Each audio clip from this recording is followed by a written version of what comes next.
Morning guys. So for today we're going to Pattaya.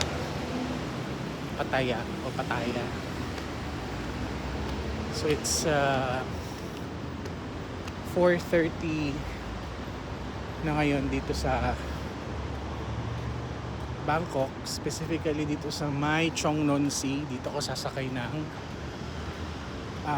BTS going to Siam sa Ekamay bus station. Ganda dito. Mamaya super busy na to kasi Monday na. So ang dami ng tao mamaya. Yun. So takits later.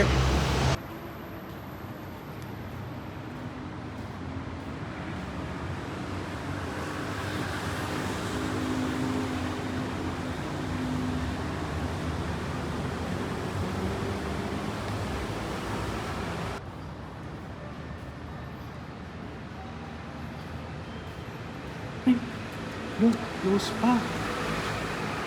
Close pa pala. Close pa ang Chong Non Si.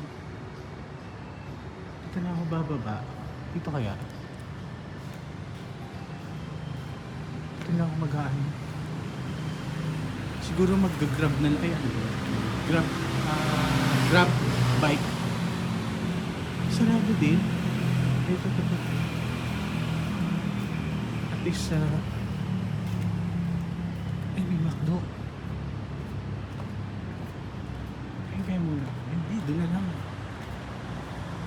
Okay, so we just arrived dito sa may bus station. That was an intense ride.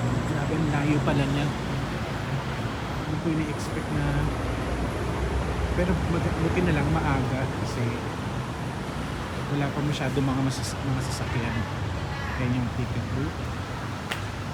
Let's check.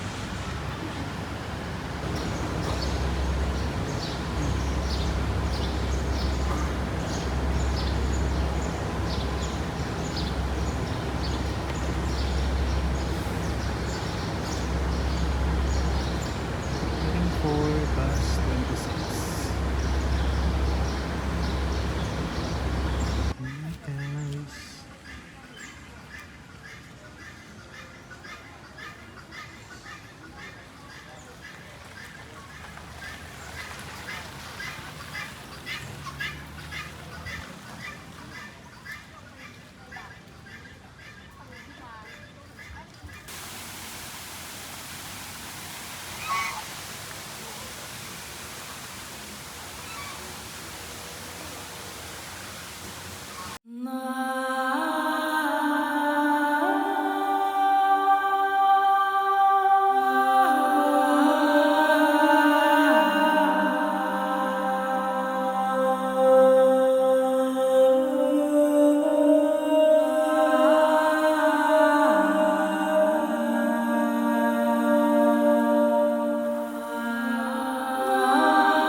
Nicely, the same way you wanted to treat you. The fourth, a woman with a bird on an arm holding a rice paddy. Guys, we're going down.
ใส่ยังไงมันจะแวบออกแล้วก็หมุนแล้วสับเพลสมันก็จะได้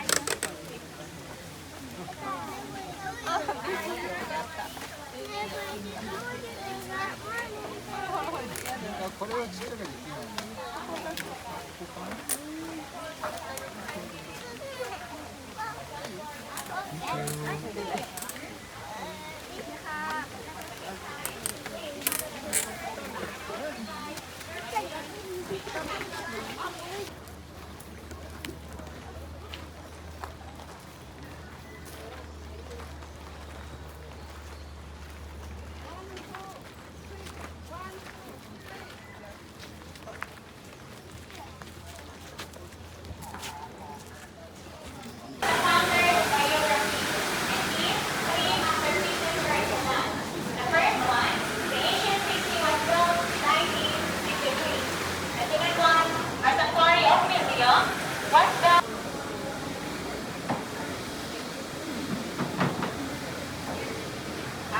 Together, and this is originally used as a nail inside and outside of the museum.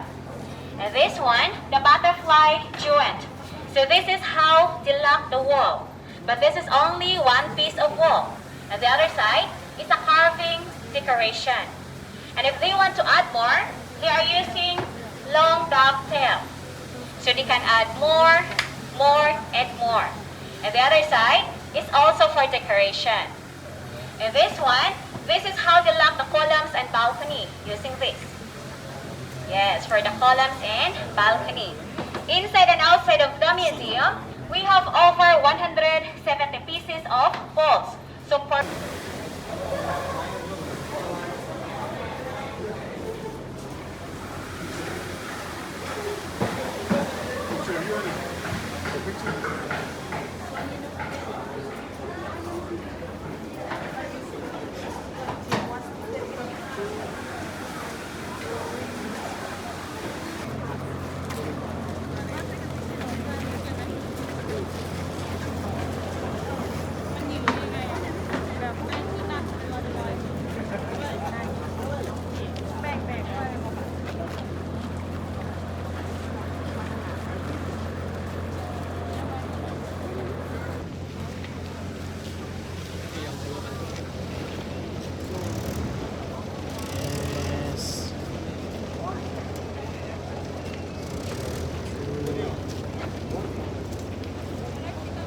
the cover, inside we have the Buddha's relics. So this is one way to pay respect. And this museum here are inspired by many traditional styles, such as Indian, Thai, Chinese, Cambodian, and so on. It is a mixture of these Asian styles. And here we can see the different colors of the building. The fresh brown color, that is the new artwork. The green one, the result from the sun, the sea, and the rain, that is the old artwork. So the museum is 42 years old since it was built 1981. Alright, so everyone, don't worry. After the tour, you can come back here to take more pictures.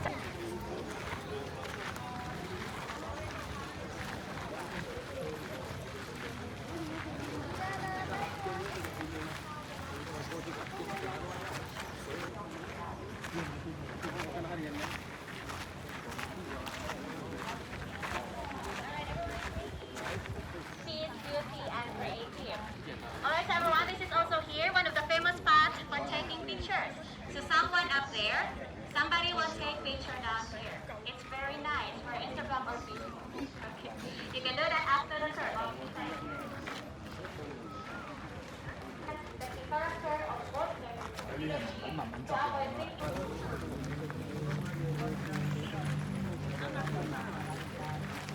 Alright, right here. Okay, turn right side. Okay, right everyone.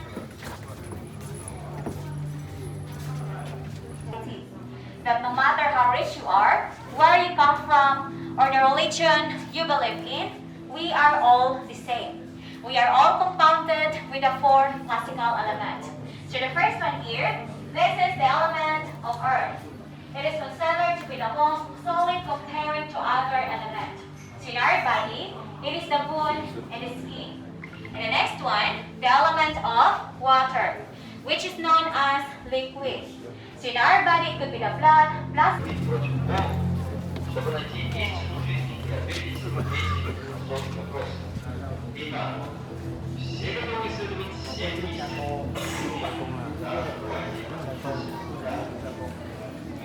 To take good care of us and teach us how to be a good person. This parent sculpture also represents the beginning of human life. And the ceiling up there, that represents the universe. The small sculptures, that is the angels. Okay. And down there, that is Mother Earth, or in Thai called Mitharani. So she is a symbol of Earth where we find food and accommodation. And in front of us, that is the sun, that gives us the light, represents through the God's sun be here. Okay, moving forward here, right here. So at the corner, that is the moon, that brings us high hillside or the sea level. And the sculptures are the corner here, represent the days of the week. Moon stands for Monday, Mars Tuesday, Mercury Wednesday, and the opposite side, Jupiter Thursday, Venus Friday, Saturn Saturday, Sun for Sunday. So each day of the week indicates our unique personalities with week, and no one can escape death. Therefore, our life is an emptiness. However, the only thing we can love into this world is we either create good or bad to other people. Considering the truth, it will help us grow life consciousness with those bad for those who demand it. So this is a symbol of young people paying respect to an elderly who seems face is a symbol of nice society where people finally find their happiness. So if we are surrounded with nice people, we will get happiness, right? Are you still happy? Suffering. So rather, a symbol of people growing vegetables and fruits instead of buying them into market. Represent one way to be self-sufficient, saving money. And the next one, learning is an endless journey to everyone. We should also take good care of our elderly parents. And the next one here, for the parents, I always tell everyone.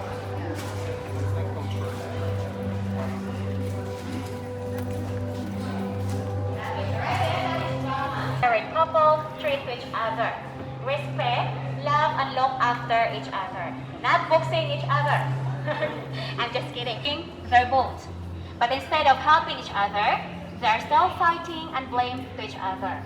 So those are the people who never admit their mistake, never say sorry for their bad. Society full of gratitude.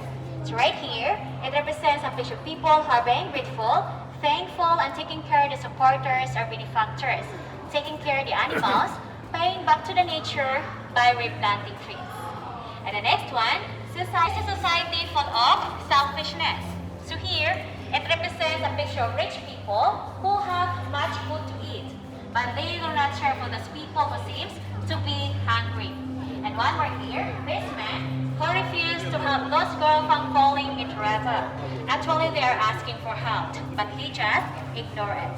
While opposite side, society full of generosity. So right here, it reflects a group of people helping each other, moving the cart from the pit, and a man saving a dog from falling into the river. And the next one, society full of arrogance and violence. Okay, right here. So what can you see about the pictures here? What are they doing here? Are they doing Thai massage here? Okay, no, right? Alright, so this picture, it represents strong men hurting or beating other people. So this is for those who we love and care. Like our partner, friends, co-workers, or neighbor, we can consider them family as well. So this family sculpture here represents the sacrifices of our parents who teach us how to eat, sit, how to stand, and how to run. And those pictures up there, okay, come inside a little bit here and then hold your helmet. So those pictures represent of our parents. The first one, who gave us birth. Number 2, who take good care of us. Number 3, provide us education. Number 4, teach us how to be a good person. Number 5, protect us from bad people. Number 6, support us to get a job. Number 7, support our marriage life. And the last one, they give us their properties to ensure our future life will be. 有魚冇有十個，有魚咧冇。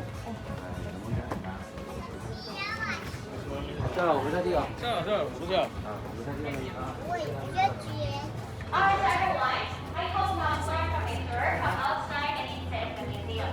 So we have guestbook on the table, both sides, on the other side too. So you can write down there your opinions, suggestions, or your feedback, or what you have learned from the tour. From 1 to 72, which one do you like the most? Or you experienced it?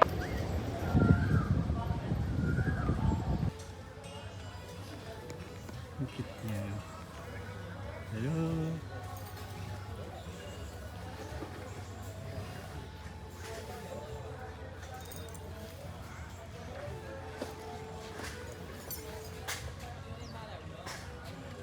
Ayun, isa.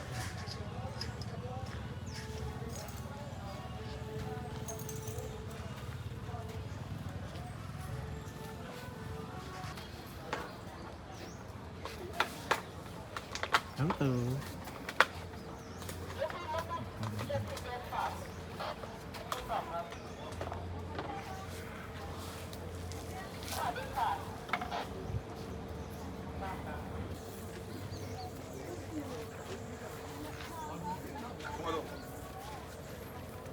너 세지?